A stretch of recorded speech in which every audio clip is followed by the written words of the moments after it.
Good morning, my friends. Welcome. Once again, it's time for Lighting the Candle, a world that works. And we have, again, another great conversation scheduled today. And we will be deciding what that's going to be here in just a second or two. But I just want to remind everybody, if you're listening for the first time, we have one goal in mind, and we have these conversations among friends. And from time to time, we have guest appearances from other folks that we also know are committed to making this world a better place. We want to bring you access to empowerment. Now, it may sound like a lot to do, but stick with us a little while and let me know if it's working, okay? Definitely looking for feedback on my Facebook page. I am Bill Carell. And with me this morning are my dear friend, Lisa Sheehan, and also my other dear friend, Ken Caputo. As time goes on, you'll get to know these people very well. And today, what I'm interested in talking about is what if we all shared the same ideals?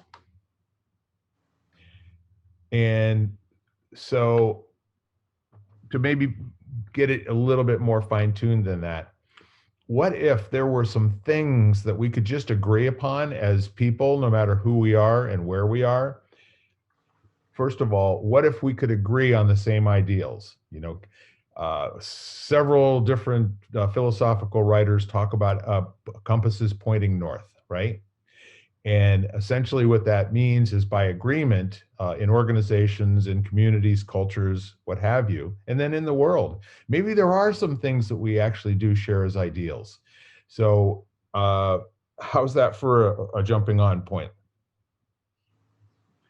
So we'll pass it over. You can't see this at home, but they're both nodding their head up and down like we got a winner here. So we're going to play with this for a little while.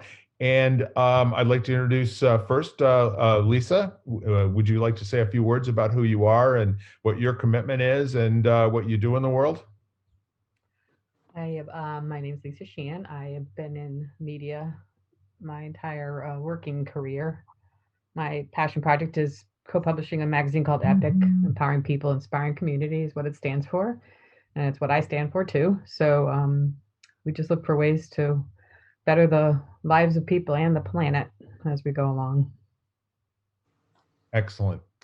And what if we all shared similar ideals? Well, it's such an interesting because on some levels, that would be completely boring if we shared the same ideals. Um, and then, I mean, ideals in itself is a word, that's worth looking into. Um, because I was thinking, I think I mentioned to you before, Bill, the book, The Children's Fire. Yes. So it was, and it's basically to look at every decision you make on how it will affect the children of tomorrow, basically. And I know I've heard other philosophies where you go 7 generations out. How will it affect 7 generations out? Um, so I think those ideals that are that powerful and that impactful on the planet and on communities as a whole are good things to look at. But you know, those are lofty ideals. So interested in a definition? Sure. Ideal is satisfying one's conception of what is perfect and most suitable. Existing only in the imagination, desirable or perfect, but not likely to become a reality. So a person or thing regarded as perfect.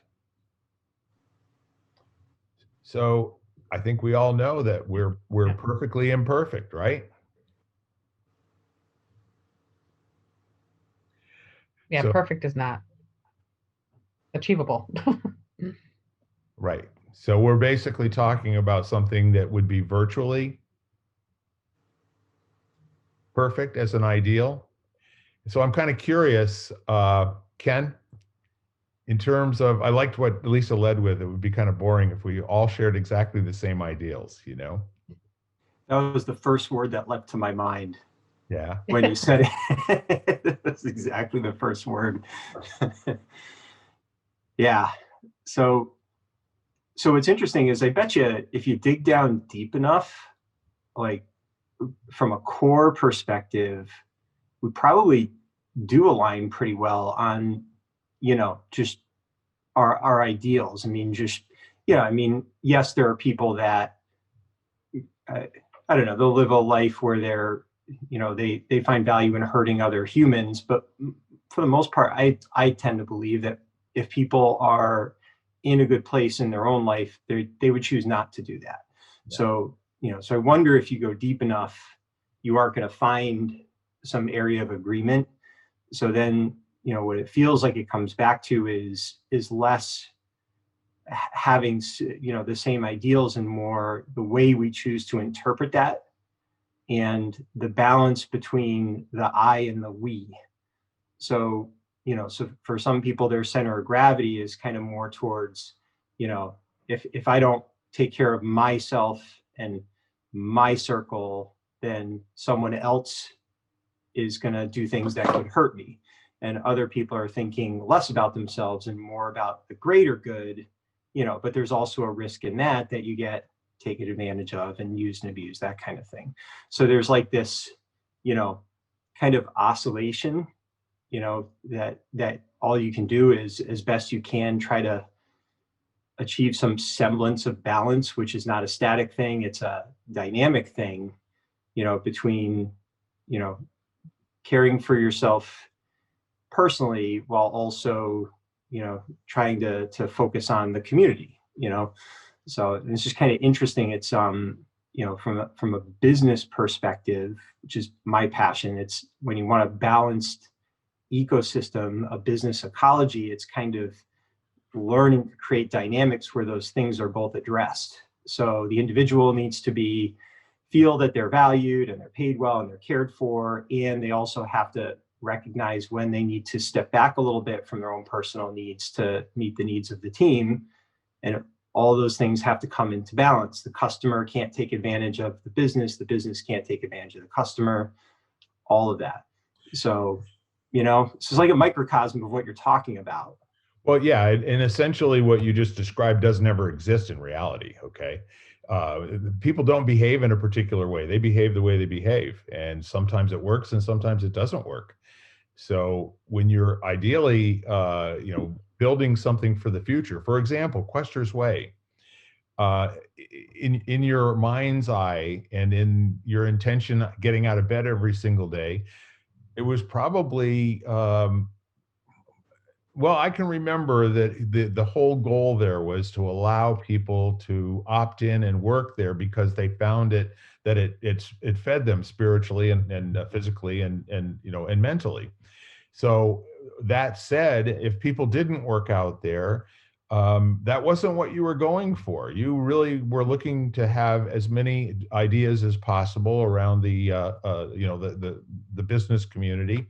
And I'm speaking from what I understood in all of our conversations, that it was intended to be a different kind of a place to work, right? Where Yep. it really didn't show up as work for everybody. It actually showed up somewhere closer to play and self-expression and, just an opportunity every single day to learn and grow like a weed. Yeah, and you're right. It was, it was imperfect, absolutely. One of the things that, from a leadership perspective, we recognized was just create a design that makes it as easy as possible for people to make good choices. And a lot of times, I think the design of systems don't really give you that opportunity for the path of least resistance to be the best choice. The path of least resistance are going to be not so good choices. It's kind of like if you're trying to lose weight and you've got cookies and chips and soda in the house, it's a lot harder, because it's easy to make the bad choice. It's easy to eat the fast food, but if all you have are prepared, healthy meals that you can just grab and consume, it makes it easier to make healthier choices, so it always kind of struck me with Quester's Way, that was part of it. But then the other thing was, the advantage you have in a business is we determined what our values were, and we even designed our fitting room, our vetting system, so that, you know, we were very clear on who would fit with those values. In a country, you don't really get to do that. You know, it's like we had a lot more control over variables, and it was still difficult, you know, to have it work in a balanced way, because people are people, you know. Well, I'm going to go back to something a really dear friend of mine said once, and that is systems actually produce the product that they're designed to produce. And you may not like it, but a couple of the things that you said there, if you had a narrow expectation of your vetting process, allowing certain types of people, and would that have in some way been an ideal? I think the ideal that we were operating under was one of partnership. You know, so like we're thinking in terms of a partnership between the like these kind of three overlapping circles, being the team that operated the business, the community that engaged with the business, and then the service the business provided. You know, so so the ideal was, how do we best create alignment between those things, so that what you end up with is every experience leading to your best day ever, which was our commitment. When they all overlap in the center, that's what you'd get. So I think that was the deeper ideal. And I mean, and again, I think everyone on the planet at their core, if they had their choice, would prefer to have the only moment you have, which is the moment we're in right now, be your best moment ever, be your best day ever. So there can be agreement there. Now it's just how we interpret that, you know, and how we want to apply that in our lives. And as much as you could wish the best moment ever for someone else, you get no vote on how they actually experience it. No, you do not.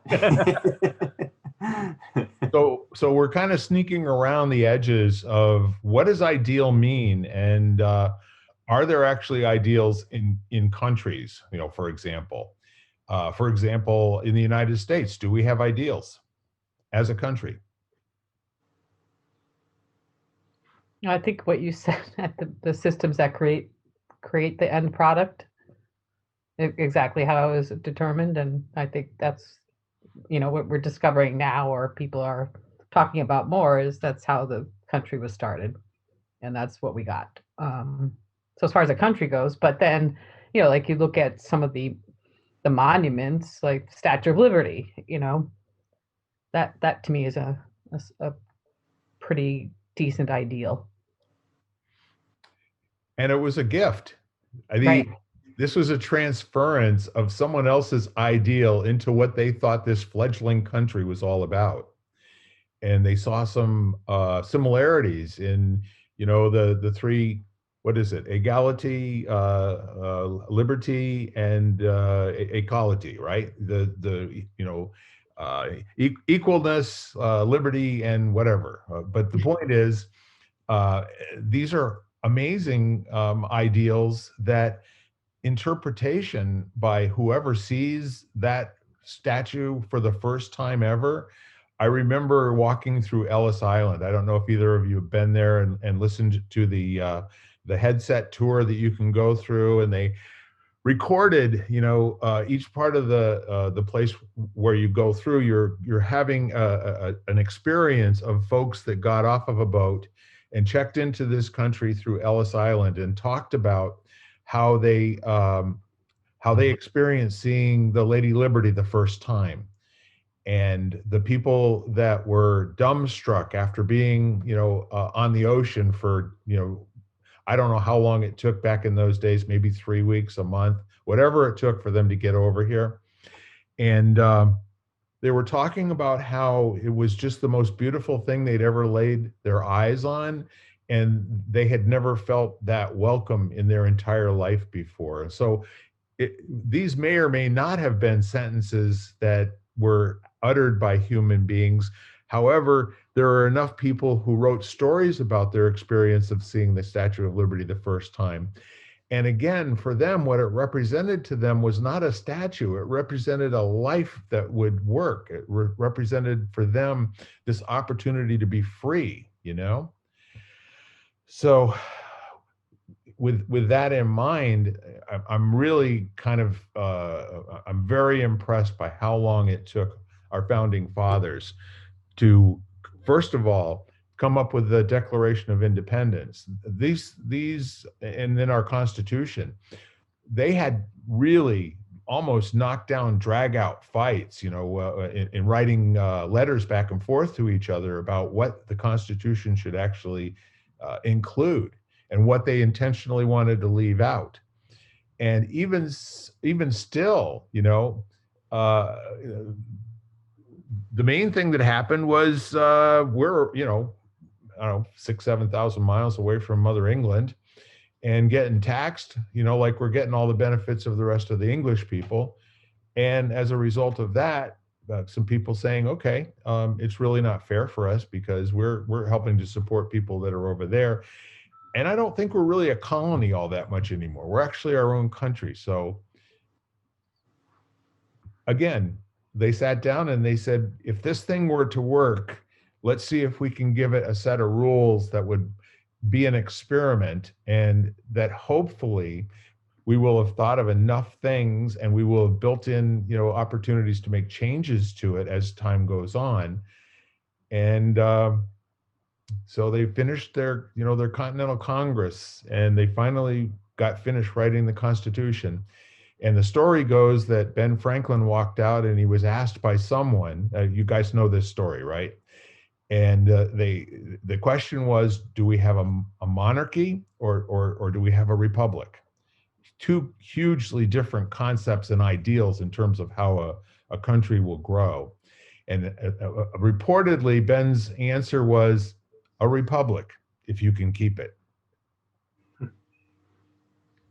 So the whole idea of living into an ideal, like for instance, when you start on a weight loss program, and as you mentioned before, you know in advance it's going to be a series of choices.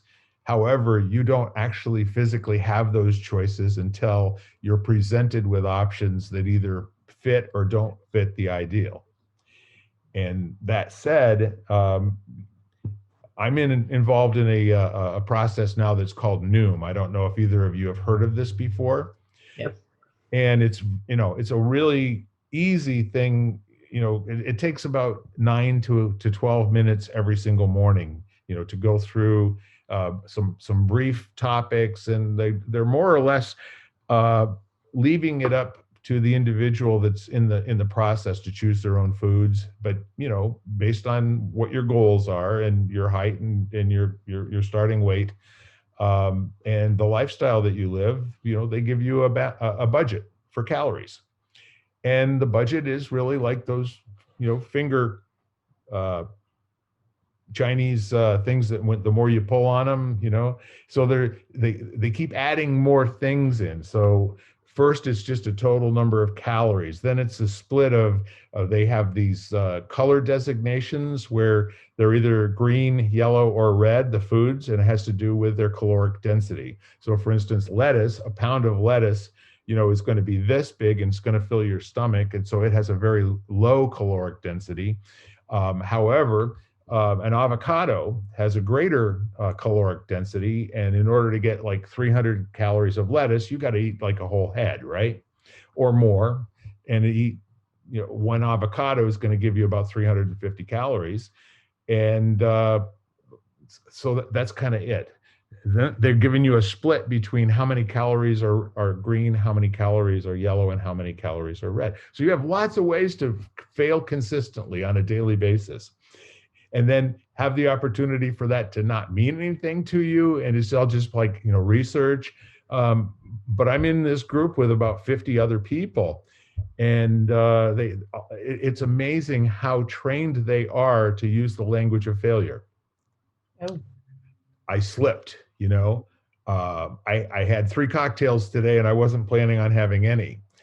And we all know that if somebody likes to eat cookies or, those unhealthy foods, you can build that into your budget and have them once a week or once every 2 or 3 weeks, And the whole idea of, in some so-called diets, you have a cheat day. there's something wrong with that mentality. It should be a reward, right? If you accomplish the things that you set out to, and some chocolate ice cream a week from Thursday, if you hit the milestone for weight loss, why not?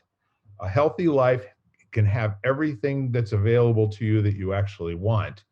And it's not necessarily going to serve people. Very few people can eat healthy their entire existence. They may go some places where the food choices are just not there. So it's all about, ideals are in our everyday thinking, like even setting up our calendar. When you schedule an appointment, how does that feel for you? That's something you really actually intend to do, right? Right. And how frequently are you not able to complete all the things that are in your calendar? And there's choices to be two places at the same time. And what was in the calendar was kind of cool, but you know what? I got this other thing that might be more important to me right this minute. Yeah. So I'll go back and I'll just kind of ask you, when you think about anything, and this is really what we're talking about with the food as well, the notion of it being good or bad, those are words that don't have any use. They're really not useful in the whole idea of planning a life that works for you. The concepts of good and bad.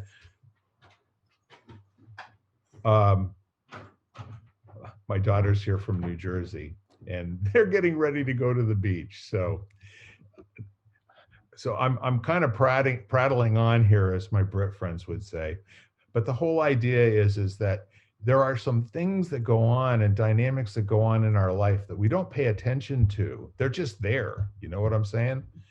And oftentimes, the analysis or paralysis of analysis, and when people are choosing not to do something that would be good enough, but they're waiting till they can do it perfect and it never happens, that sort of thing. So if you will be willing, how do we take this to a cultural dynamic? Where do we see ideals that are being implemented or possibly being used in a cultural setting?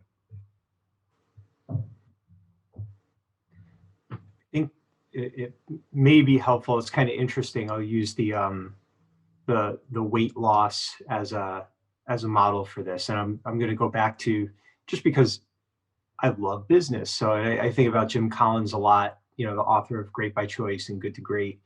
And he talks about, you've got a framework of values, mission, strategy, and tactics, with values being the least movable, the most bedrock, and it progresses, it gets more fluid. Your mission is something that's a little bit more long-term, and it also can change and it can be accomplished and you move on. You don't just keep repeating the same mission. And then strategy is the way that you're applying, what seems best based on the circumstances, how best to achieve that mission as it aligns with your values. And then the tactics are very, very fluid. They're constantly changing. So, so if you think about it, to me, weight loss isn't a value, right? Weight loss might be a mission, but the value might be something like health span. I want to live a quality of life to a certain level. I want to be able to, climb Mount Washington when I'm 90 or whatever. It doesn't matter, or have mental clarity. So that's the value. And like, what is it? Zune would be like Noom. Zoom is what we're on. Yeah. So that could be a tactic. So you try it for a while, and and a strategy might be your diet and exercise, and some combination of those things, using Noom as the tactic to achieve that. And your mission could be you've chosen an optimal weight of whatever the poundage is, and now you're just working towards that. You know what I'm saying? So, but in the end, the value is the health span. That's the value. So I think that, if you look at a lot of the discourse as a community, as a country, there's a lot of confusion as to what a value is, as opposed to what strategies and tactics are, which things that worked 300 years ago, 100 years ago, 5 years ago may not be working anymore. So trying to hold on to those things and confusing those as bedrock things that you have to keep doing because they worked once isn't going to create a healthy situation. So you got to separate it out. You know, what are the values that, you know, we've determined, whether you agree or not, this is how we're running our country, you know, based on these values. What's our mission right now? I don't think people even know what that is anymore. Never mind the best strategies and the current tactics based on technology, you know, demographics, all that kind of stuff. So maybe some clarity on what those things are, how they're different would be helpful.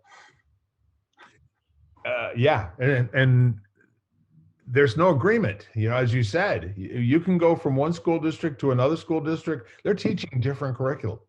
They don't have the same studies that from district to district.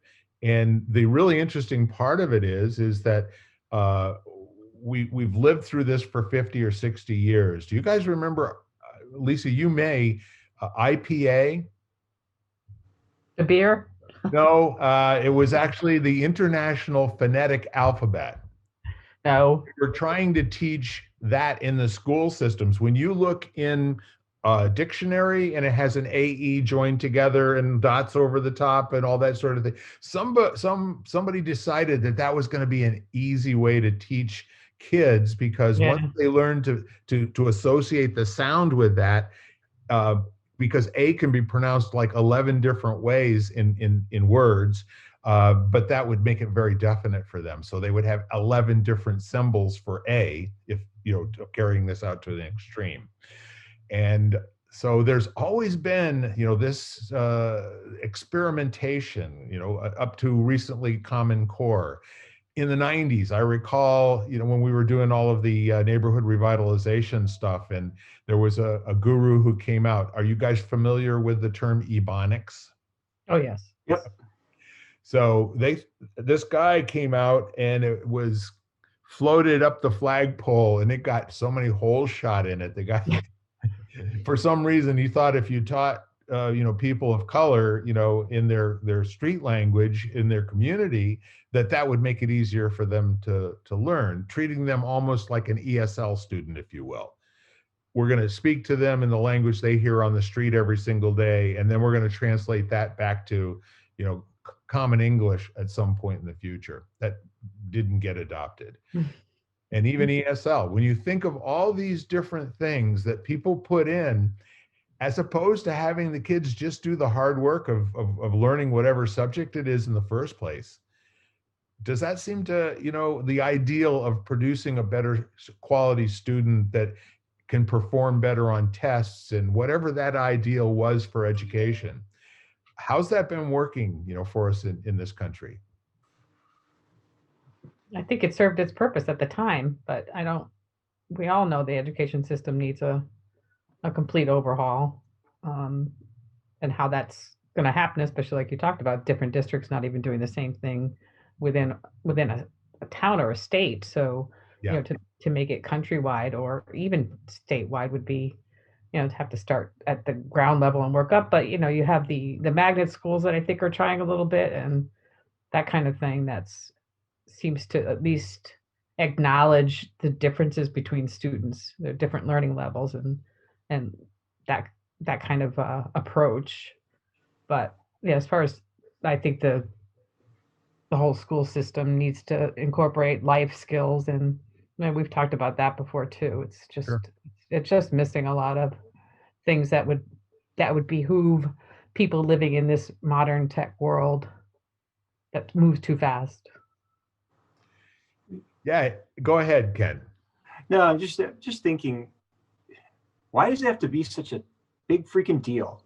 You know, it's a tactic. You tested it out, and you know, and I see this. I've been working in schools for decades, and so someone tries something, and if someone else doesn't like what they tried, or the outcome wasn't good, it turns into accountability and blame and recrimination and complaint and stomping about, why it shouldn't have been done and why my way was better and blah, blah, blah, blah, blah.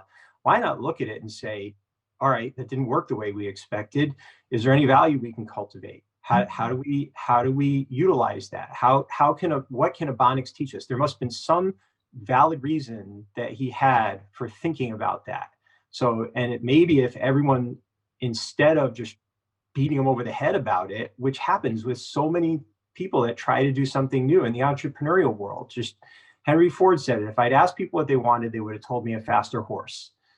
Anytime something that's not in our realm, our instinct is to crush it with a rock, So, and it's just, and again, stop taking it so personally, and it feels like that's what happens. And I think part of that, the political realm, it's just because people are trying to gain leverage and power, and they're trying to, curry votes. So, they're going to tell people what they want to hear, not what's best. But it gets very frustrating to me when, it's, and there's few things that frustrate me, but this would be one of them where it's, what if we had permission to test things, and then people helped us determine what went wrong, what went right, hold us accountable if we did something irresponsible, absolutely. But at the same time, if no one got hurt, why not look for the value instead of criticizing all the things that didn't work out about it? Sure. And that's, we're not still using an iPhone 1 or a Galaxy 1. They made it and it was amazing. And then they figured out what could be more amazing about it. And they just kept making it better, finding ways to improve it. And, it's not ignoring the things that didn't work, ignoring the complaints, those have value, but the focus isn't on just, you're not still complaining about what the iPhone 1 did or didn't do, because we don't use it anymore. It was a tactic, it was a tool, and we moved on, Well, so, you used a very important, where it's politics is a 4-letter word, you know what I mean? And unfortunately, we have, there's stupidness with regard to legislation having to do with education and funding, and the requirements that are being placed on it. Do you realize that when were the Iowa tests? Those were the ones that we had when we were kids. The whole idea of the Iowa test had nothing to do with the kids ever, not one single time. It was meant to test the curriculum and the ability of the teachers to get fundamental concepts across to most of the kids in the class, at least a standard bell curve, right? Then they started using it for placing them in different groups so that they would have different experiences in terms of the types of subjects that they would be taught. Then they were using it in order to kind of decide whether or not they would ever go to college. All of these things, the tool was never intended for that. It had more to do with, are we teaching these kids fundamentals that they can walk away with? And then it all became about memorization. It had absolutely nothing to do with, are we teaching critical thinking? Are they able to reason, between this and that, So then you get the situation where those are now being used in a negative way for the teachers, and they have to have certain criteria met in terms of their average scores. And if they're not achieving that, then they don't, get promoted, they don't get tenure and all this other neat stuff, right? And you want to hear what I consider to be a very stupid thing? Do you realize that in order for a school system to get equal funding from the state and federal government to what they got the prior year, they have to spend all of what they got in the prior year? And if they don't do that, they lose all of it. Now, who was the brain that thought that up? Like that was going to be a good thing? That was not one person. That was second and third order consequences from years of people laying different strategies and tactics, keep going back to that. And after a while, it's like anyone that built a website from the ground up, eventually you look at it and you have all these different things that are bolted on and you're not even sure how they why it got so complicated and convoluted. It's just time and multiple views and changing situations just create that. But it's interesting because I mean, what you're talking about is really they're just design flaws that are inherent in anything that's not fixed. It's a moving dynamic organism, whether it's a school or a community or a government or anything. So, and it's just, what I see a lot right now is people complaining about what got us here or doomsaying about where it's going to take us. And it's just really, really hard to step back and think, all right, what are we actually trying to do? Like, I mean, multiple choice is a good example. Sure. Multiple choice was originally something that was designed to just quickly sort mass amounts of immigrants coming into the country into the ones who had some facility with English and ones who didn't. Right. And it just stayed way past its time. But it's not useless. There's still value in the multiple choice format. Yes. It's just sometimes you need to rethink it. And if it's being used more than it should, and it's actually starting to cause a regression in critical thinking skills, or it's being used in some way, well, then we just need to redesign it so it's being used appropriate. But you don't hear that conversation. You hear we have to have it, or it's bad, we have to get rid of it. It's all either or, absolute. There's no both and. There's no curiosity about how this tool that served us so well could serve how we're different from what we were back then. Why do you have to throw it out, or why do you have to double down on it? Sure. So, but those are, like you said, the problem is those are they're difficult conversations to have because it requires an open mind and a willing heart, and if those two things don't come together, you end up with, just obstacles and roadblocks and all that kind of stuff, resistance. Well, there's clearly a difference, Lisa, between a free market system where people vote with their cash, with an iPhone, or they vote with their cash without any choice in terms of taxation and government spending of money, and then dictating how the school systems will do certain things. And we've seen a huge fight against people having the discretion to go to different kinds of schools, right? Magnet schools, charter schools, all the rest of this sort of thing.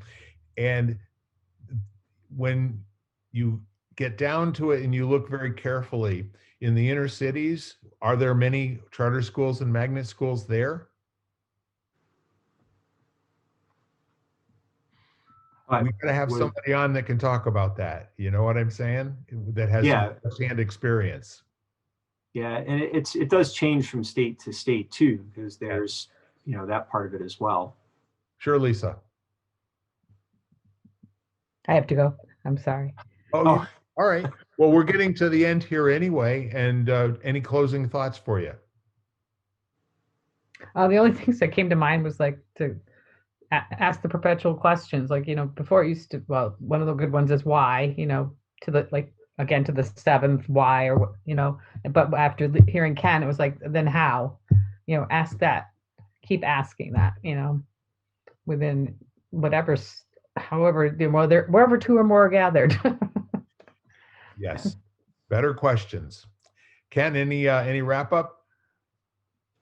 No, I think I agree with the how, and remaining curious about someone else's how and the value in it, instead of how it's different from your how.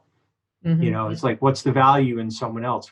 How can I borrow brilliance? How can we create an alchemical reaction where two things come together and make something that neither of us could have done individually? Yes. A little more of that would be an interesting conversation. Actually, it's happening. It's just, you just got to know where to look for it. Well, one of the things that we learned from Deming, who went to Japan and taught them, statistical quality control and got their manufacturing under control, was shamelessly steal the best ideas. Why reinvent the wheel? Yeah. So we have been having a great conversation about lighting the candle in a world that works. And so Thank you both for your participation, and thank you at home for listening in on us. And we'll look to see you again next week. Until then, light a candle and make the world work, right? Correct. So long. Thank you so much. Have a good week. Bye-bye. You've been listening to Lighting the Candle, A World That Works, part of the Exvadio Podcast Network. You can hear us at exvadio.com/podcasts, Apple Podcasts app, Google Play, Spotify, iHeartRadio, Stitcher, and wherever you find podcasts.